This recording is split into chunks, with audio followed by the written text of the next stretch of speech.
agad po tayo na nakapagpahatid ng tulong dyan sa mga nauna nang naapektuhan nitong si Bagyong Tino. Matagal nang may mga nakahandang relief items ang Department of Social Welfare and Development o DSWD para sa posibleng pagdating ng mga bagyo. Ayon sa DSWD, bago pa man tumama ang Bagyong Tino, mayroon ng nasa 2.1 million na mga family food packs ang nakapreposition. Sinabi ni DSWD spokesperson Assistant Secretary Irene Dumlao na nakaabang na ang mga ayuda upang agad may pamahagi sa mga maapektuhang residente na magsisilika sa mga evacuation area. Sa ngayon, nasa 1.9 million pesos na halaga na ng ayuda ang naipamahagi ng ahensya sa mga lugar na unang nasalanta ng Bagyong Tino kahapon. Kabilang sa mga lugar na dinalhan ng relief ang mga lugar sa Bicol, gaya ng Albay, Masbate at Sorsogon. Gayon din ang mga lugar sa Capiz, Dinagat Island,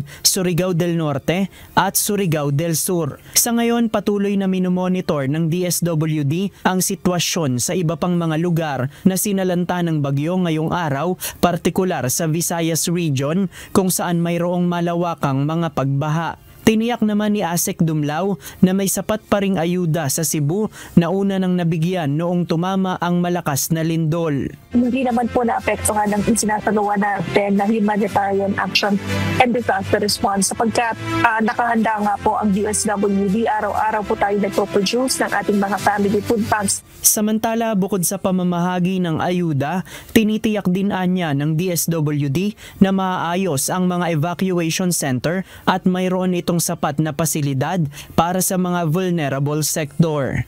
Isa po sa tinitingnan natin ay dapat meron pong functional water and sanitation health facilities nang sa gayon mapangalagaan ang kalusugan ng ating mga IDPs. Samantala, nananawagan ngayon ang National Resource and Logistics Management Bureau ng DSWD ng mga volunteer para sa repacking ng mga family food packs. Isinasagawa ito sa Enrock Warehouse ng DSWD sa Chapel Road, Barangay 195, Pasay City. Maaaring mag-volunteer mula Lunes hanggang Linggo ng alas 8 ng umaga hanggang alas 5 ng hapon.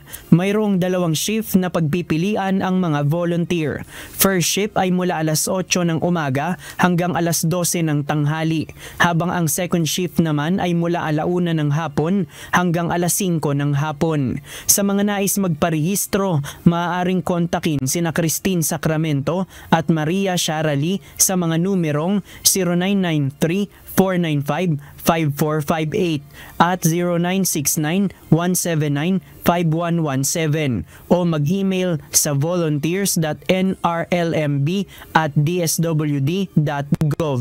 JP Nunez, UNTV, News and Rescue. Diyos ang aming sandigan, serbisyo publiko ang aming pinahahalagahan.